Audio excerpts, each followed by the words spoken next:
Alhamdulillah atas nikmat dan karunia daripada Allah Subhanahu wa taala. Tepatnya pada hari ini kita berada pada hari yang mulia.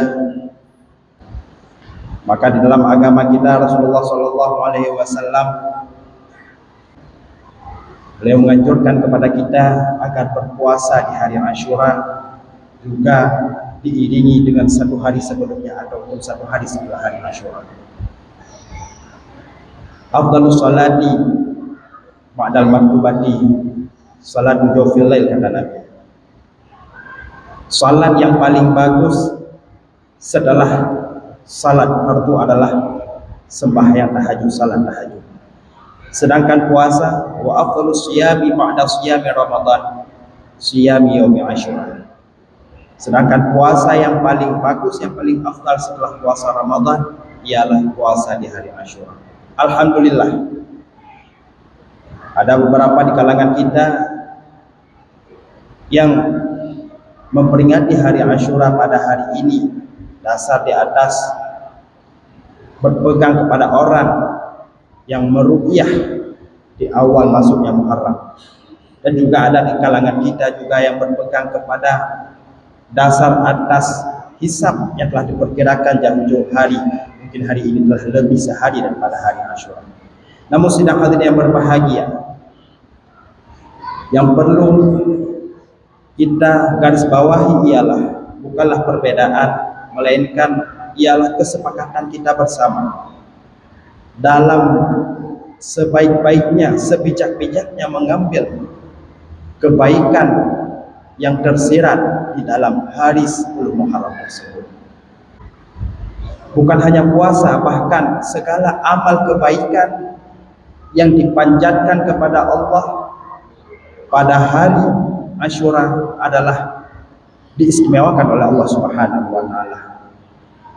Bersedekah, memberi kelapangan nafkah bagi keluarga, menyantuni anak yatim, membesuk orang sakit, berziarah kepada orang alim, menyambung tali silaturahmi. Ini merupakan amal-amal kebaikan yang apabila kita kerjakan mendapat pahala yang istimewa di sisi Allah. Apalagi dikerjakannya pada hari yang telah diistimewakan.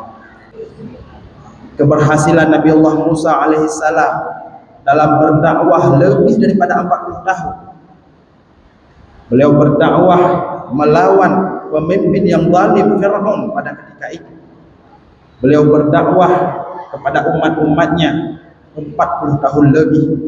Kemudian setelah lebih daripada 40 tahun, tepat di 10 Muharram, Allah berikan kemenangan kepada Nabi Allah Musa dan umat-umatnya Bani Israel kala itu dengan dibelahnya Laut Merah menjadi dua, menjadi jalan bagi Nabi Musa dan umatnya untuk selamat dari kejaran Fir'aun dan pengikut-pengikut Fir'aun. Kemudian terdapat banyak lagi kisah-kisah, di antaranya Nabi Allah Ibrahim alaihissalam selamat daripada siksaan raja yang zalim Zamrud. Nabi Yunus selamat dari terkaman dari perut ikan.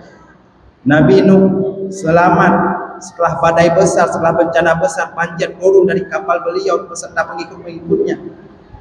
Nabi Allah Adam alaihissalam setelah melakukan pelanggaran terhadap yang telah dibatasi oleh Allah Subhanahu wa taala, kemudian beliau bertobat dan diterima tobat oleh Allah Subhanahu wa taala juga pada 10 Muharram. Ini merupakan sebahagian dari banyaknya sejarah-sejarah yang diabadikan oleh Allah Subhanahu wa taala di dalam peradaban hidup manusia, agar kita umat-umat yang terakhir ini dapat mengambil iktibar, dapat mengambil pelajaran daripada kejadian-kejadian tersebut. Maka sidang hadirin jamaah Jumat rahimakumullah, di antara poin yang menjadi tinjauan kita yang harus kita ambil pelajaran ialah di antaranya teladan, dan yang kedua sabar, dan yang ketiga adalah syukur. Dari kisah Nabi Allah Musa alaihissalam kita dapat melihat sosok keteladanan salah satu utusan Allah di dalam berdakwah, di dalam mengajak, mendidik umat-umatnya agar beriman kepada Allah Subhanahu wa taala. Dalam sejarah kita mendengar, kita membaca bahwa banyak sekali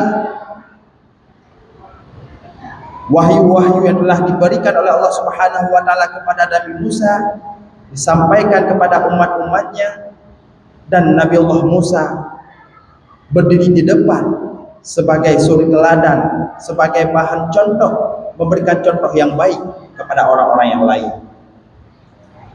Di sini mungkin